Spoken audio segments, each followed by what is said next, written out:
আরে যা, আমি যে একটা নতুন টিকটক ইউজার, এই এলাকার ছেলেপেলেরা আমার গনেও না, আমার হলো সিরিয়ালে রাখে না। এত বেয়াদব হয়েছে, দেখি আজকে কাকে রাস্তায় পাই ফোন ধরি দাঁড়িয়ে থাকা, তার অবস্থা আজকে খারাপ করবো যদি আমাকে ভিডিও দেখে না আমার এবং ফলো দেয় না। যদি যা ওর ধাঙ্গা কায় দাঁড়িয়ে আছে রাস্তা, কার হাতে ফোন আছে? ফোন পাকড়াও, ফোন পাকড়াও, ফোন পাকড়াও। কি হল? মোর টিকটক আইডি ঢোকে। ঢোল আমার দে সার্চ দে, সার্চ দে। হ্যাঁ এইটে আমার গনে না ছেলে ফেলে।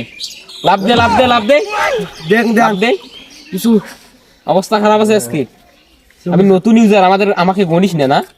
দেবো ভাই, আর করে আছি। দে দে, সবগুলো দে দে। দিছি এইরকম করে আমার প্রতিটা ভিডিওতে লাভ দিবি, না হলে তোর অবস্থা খারাপ আছে, বুঝছিস? ঠিক আছে। বাপরে দাবি কেমন লোক হে, আমার করে লাইক নেয়, কেমন টিকটক আইডি খুলছে, বাপরে মাথা লোক